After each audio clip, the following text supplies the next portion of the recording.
University final year students একটাই চাওয়া, চাকরি চাই। কিন্তু বিশাল সমস্যা ভাইয়া, কোনো অভিজ্ঞতা তো নাই। এখন কি করা? চাকরিও চাই, অভিজ্ঞতাও নাই, কি করা যায়? So university final year students, তোমাদের জন্য আমার কিছু সাজেশন আছে, please hear me out. Number 1, তোমার যখন ইউনিভার্সিটির একেবারে ফাইনাল ইয়ার, তার মানে তুমি 4th ইয়ারে আছো বা মাস্টার্সের 2nd ইয়ারে আছো, আর 1 বছর পর বা 6 মাস পর বা 3 মাস পর চাকরি খোঁজা শুরু হবে। মেজর যে ভুলটা আমরা সবাই করি, একদম লাস্টে যেয়ে কাজ শুরু করি না। এই জন্যই আমি এইটার ভিডিওর টাইটেল দিই না যে ফ্রেশ গ্র্যাজুয়েটস, ফাইনাল ইয়ার থেকে এই কাজগুলো শুরু করতে হবে। So first task, prepare your CV. Final ইয়ারে তোমার সিভি একদম কমপ্লিট থাকবে। তোমার সিভির জন্য তোমার এক্সপিরিয়েন্স থাকে, এক্সট্রা কারিকুলার অ্যাক্টিভিটিস থাকে, অ্যাচিভমেন্ট থাকে, কি কি সফটওয়্যার জানো এগুলো থাকে, সার্টিফিকেটস থাকে। এই 5টা জিনিস যেন থাকে। Remember that. 1 2 3 4 5 করে লিখে রাখো, যেন প্রতিটা জিনিস তোমার সিভিতে থাকে। কোনো একটা জিনিস যদি বাদ থাকে, তুমি কিন্তু মাইনাস পাচ্ছ। সেকেন্ড, বিডি জবসে তোমার প্রোফাইল খুলে রাখো, বিকজ চাকরি দেয়ার এবং নেয়ার সবথেকে বিশাল প্ল্যাটফর্ম হলো বিডি জবস। প্রচুর পোস্টিং ওখানে পাবা। এই পোস্টিংগুলোর জন্য তোমার একটা প্রোফাইল খোলা লাগে, open that up. LinkedIn, professional networking site. Social networking site যেমন ফেসবুক, প্রফেশনাল নেটওয়ার্কিং সাইট হলো লিঙ্কডইন। আমি এখনো বিভিন্ন ইউনিভার্সিটিতে যখন যাই, তাদেরকে কোয়েশ্চেন করি যে কার কার লিঙ্কডইন অ্যাকাউন্ট আছে, কেউ হাত তোলে না। ফেসবুক 1 হাত, 2 হাত, পারলে পাটাও তুলে দিই, প্রায় 3টে অ্যাকাউন্ট আছে, বাট লিঙ্কডইন অ্যাকাউন্ট নাই। বাট চাকরির জন্য তোমার লিঙ্কডইন অ্যাকাউন্ট লাগবে। এবং এই 3টের জন্যই ডিটেইল ভিডিও অলরেডি 10 মিনিটসগুলো আছে, সিভির উপরে আছে, বিডি জবসে আছে, লিঙ্কডইনে আছে। ওই জিনিসটা দেখে নিও এবং তোমার প্রোফাইল এখনই রেডি করে ফেলো। অ্যান্ড রেডি করে ফেলার পর কিন্তু কাজ নাই, তোমার এই কাজ আছে আর কি, কাজ নাই বললাম ভুল, কাজ আছে। সেটা তোমার ফ্রেন্ডদেরকে দেখাও, তোমার রিলেটিভসদেরকে দেখাও, তোমার বাবা মাকে দেখাও। আমি আমার বাবাকে দেখাই, আমার বাবাকে দেখাইলেই সে 12-13টা ভুল বের করবেই। কিছু ভুল না পাইলে বলবে যে এমন ফন্টটা মনে হয় যাচ্ছে না, সো সে ভুল ধরবেই। সো ভুল ধরে ধরে ধরে ধরে জিনিসটাকে পারফেকশনে চলে আসে। অ্যান্ড অফকোর্স তোমার সার্টিফিকেটসগুলো সব আবার কালেক্ট করে গুছিয়ে রাখো, বিকজ চাকরির ইন্টারভিউর জন্য কাজে লাগে। সব কিছু প্রিপেয়ার্ড, এরপরে দেখো কোথায় ভ্যাকেন্সিজ আছে।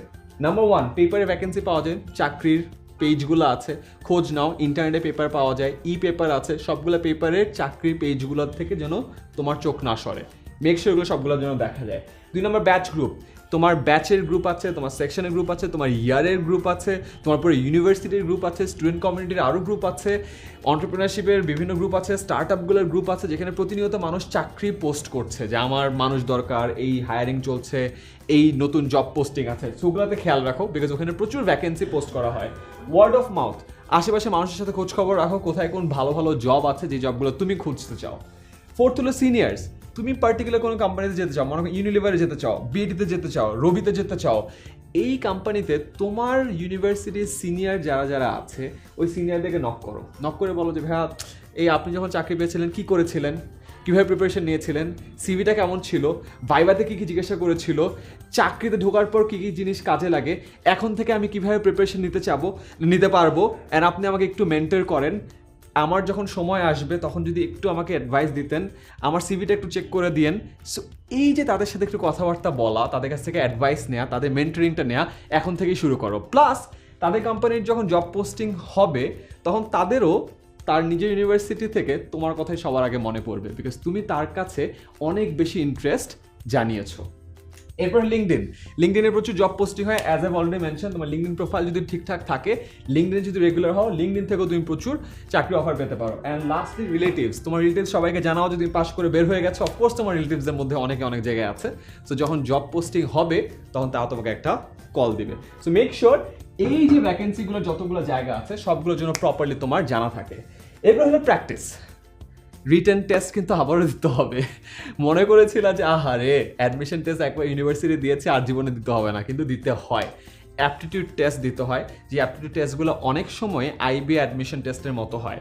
ম্যাথ, ইংলিশ, অ্যানালিটিক্যাল এই জিনিসপত্র রাখা হয়। অনেক সময় অথবা তোমার সাবজেক্ট নলেজও যাচাই করা হয়। সো ওটার জন্য প্রিপারেশন নিতে থাকো। অ্যান্ড ইন্টারভিউর জন্য প্রিপারেশন নাও। ইন্টারভিউ একটা খুবই কমপ্লেক্স অ্যান্ড ক্রিটিক্যাল একটা ফেজ। সো তোমার ইন্টারভিউ কীভাবে দিতে হয়, ইন্টারভিউর সময় ড্রেস কোড কেমন হয়, আচার ব্যবহার কেমন হয়, গ্রুমিং কেমন হয়, দাড়িটুকু কতটুকু কাট থাকবে, চুল কীভাবে হবে, হাত টাত কীভাবে নাড়াবা, মানে জেস্টার কেমন হবে, পশ্চার কেমন হবে, ইন্ট্রোডিউস ইউর সেলফ, এটার অ্যান্সার কী, হোয়াটস ইউর বিগেস্ট স্ট্রেংথ, এটার অ্যান্সার কি, হোয়াটস ইউর বিগেস্ট উইকনেস, এটার অ্যান্সার কি, why should we hire you, এটার অ্যান্সার কি। এই অ্যান্সারগুলো আমাদের কখনো মাথায় থাকে না, আমরা প্রিপারেশন নেইও না। সো প্রতিটা স্পেসিফিক অর্গানাইজেশনের জন্য তোমার ইন্টারভিউ সবগুলো কোয়েশ্চেন প্রিপেয়ার করতে হবে। সো আগে থেকে ইন্টারভিউ প্র্যাকটিস করা শুরু করো, কারণ একদিনে মানুষ ভালো বক্তা হয় না, একদিনে মানুষ ভালো ইন্টারভিউও হয় না। তাই আগে থেকে প্র্যাকটিস করো, নিজের একটা গ্রুপ তৈরি করো, যে গ্রুপে একজন ইন্টারভিউ দিবা, তোমার 4 ফ্রেন্ড ইন্টারভিউ নেবে, আবার সে আসবে আরেকজন ইন্টারভিউ দিবে, সে আসবে আরেকজন ইন্টারভিউ নেবে, এরকম করে নিজের 3-4-5 জন ফ্রেন্ড মিলে একজন আরেকজনের ইন্টারভিউ স্কিলটা যাচাই করে নাও। কেন যাচাই করতে যায় ঝালাইও হয়ে যাবে, আর ঝালাই করতে করতে বেটারও হয়ে যাবা।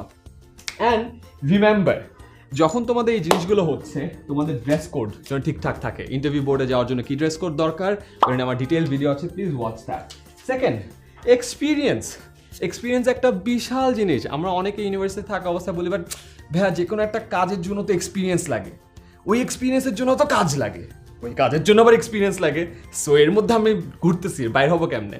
এক্সট্রা কারিকুলার অ্যাক্টিভিটিস করো, পার্ট টাইম করো, ভলান্টিয়ারিং করো। একটু আগে আমার বন্ধু শুভ এখানে বসে আছে, ও বলতে যে আয়মান জানুয়ারি মাস, এখন তো তোমরা ইজিলি ডিআইটিএফ এ সেলস রিপ্রেজেন্টেটিভ হিসেবে থাকতে পারবে। 2 দিন পর বইমেলা, ওখানে সেলস রিপ্রেজেন্টেটিভ হিসেবে কাজ করতে পারবে। কত অপরচুনিটি আছে এক্সপিরিয়েন্স গেইন করার, do that.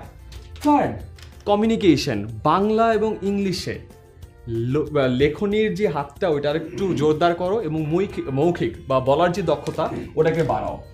Extra curricular activities, তোমার সিভিতে লেখার মতো এনাফ এক্সট্রা কারিকুলার অ্যাক্টিভিটিস যেন তোমার লাইফে থাকে, make sure.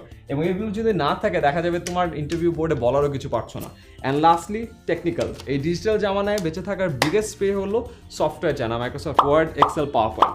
So remember this few things and আবারও prepare CV, BD Jobs, LinkedIn account and your certificates. And then ভ্যাকেন্সিগুলোর জন্য চোখ কান খোলা রাখো, তোমার পেপারে, ব্যাচ গ্রুপগুলোতে, ওয়ার্ড অফ মাউথ, তোমার সিনিয়রদেরকে জানাও, লিঙ্কডইন অ্যান্ড রিলেটিভ। স্পেশালি সিনিয়রদেরকে এখনই নক করো, তুমি স্পেসিফিক্যালি যেই কোম্পানিতে চাকরি করতে চাও ওই কোম্পানির সিনিয়রদেরকে।